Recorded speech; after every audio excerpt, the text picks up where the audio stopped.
আমি শুক্লা আপনাদের কাছে চলে এসেছি একটা নতুন রেসিপি নিয়ে, যেটার নাম হচ্ছে একটা লেয়ার সাজিয়ে ডিমটা বানিয়েছিলাম আমি এর ওপর দিয়ে দেবো। আমি শুক্লা আপনাদের কাছে চলে এসেছি একটা নতুন রেসিপি নিয়ে, যেটার নাম হচ্ছে তিরামিসু, যেটা কিনা কেকের দোকান থেকে কিনতে গেলে অনেক পয়সা দাম নিয়ে নেবে, কিন্তু আমরা ঘরে খুব সহজ উপকরণে করতে পারি। দেখুন, এই জন্য লাগবে আমার এই রকম ধরনের টোস্ট বিস্কুট। এটার মধ্যে কোনো গ্যাস বেকিং এর কিছু ব্যাপার নেই। আর এই হালকা একটুখানি গরম জলে 1 চামচ কফি গুলে নিয়েছি।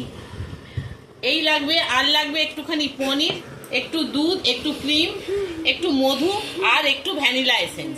চলুন তাহলে ক্রিমটা আগে আমরা বানানোটা হয়ে গেলেই ভাববেন আপনাদের অর্ধেক কাজ হয়ে গেছে। পনিরটা দিয়ে দিলাম দুধ,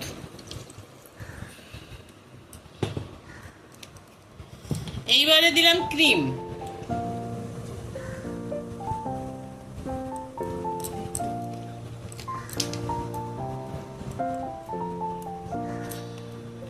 এবারে দিলাম মধু,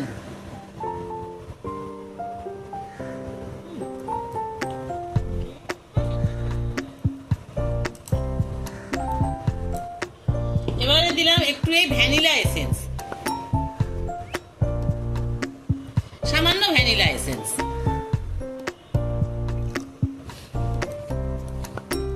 এটা দিয়ে আমি এটাকে ঘুরিয়ে নেব। এইবারে এই কফির মধ্যে এই বিস্কুটগুলোকে এইভাবে আমি ডুবিয়ে নেব, নিয়ে এইভাবে আমি সাজিয়ে দেবো। আমার একটা লেয়ার সাজিয়েছি, এবারে এই যে ক্রিমটা বানিয়েছিলাম আমি এর ওপর দিয়ে দেবো। এর ওপর দিয়ে আমি আর একটা লেয়ার দেবো।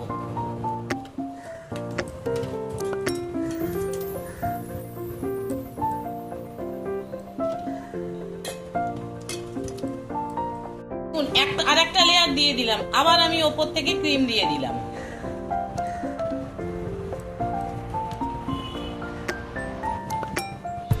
ক্রিমটা পুরো ভরে দেবেন যাতে বিস্কুটগুলো পুরো চাপা পড়ে যায়।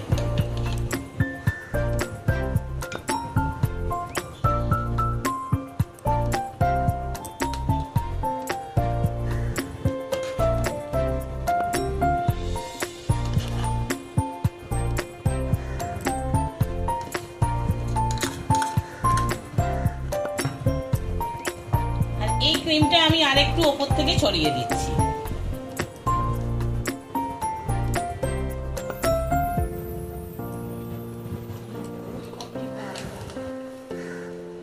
এই যে কফি পাউডারটা আছে এটা আমি ওপর থেকে ছড়িয়ে দেবো।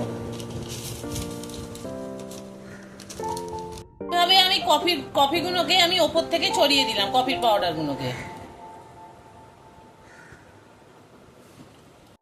আমি এইভাবে কফির পাউডারগুলোকে ওপর থেকে ছড়িয়ে দিয়েছি। এটা আমার রেডি হয়ে গেছে তিরামিসু। এটার মধ্যে আপনারা যদি মনে করেন কফি আর একটু বেশি করে দেবেন সেটাও আপনারা দিতে পারেন।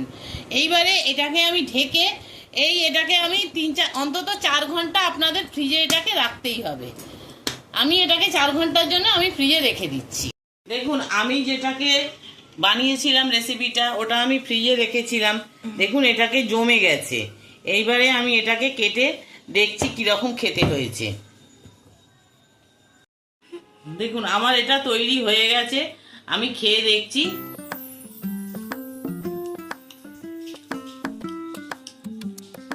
বেশ ভালোই খেতে হয়েছে। আপনারাও এইভাবে বাড়িতে বানাবেন, বানিয়ে দেখবেন কিরকম লাগলো। আশা করি এই নিয়মে বানালে আপনাদেরও ভালো লাগবে।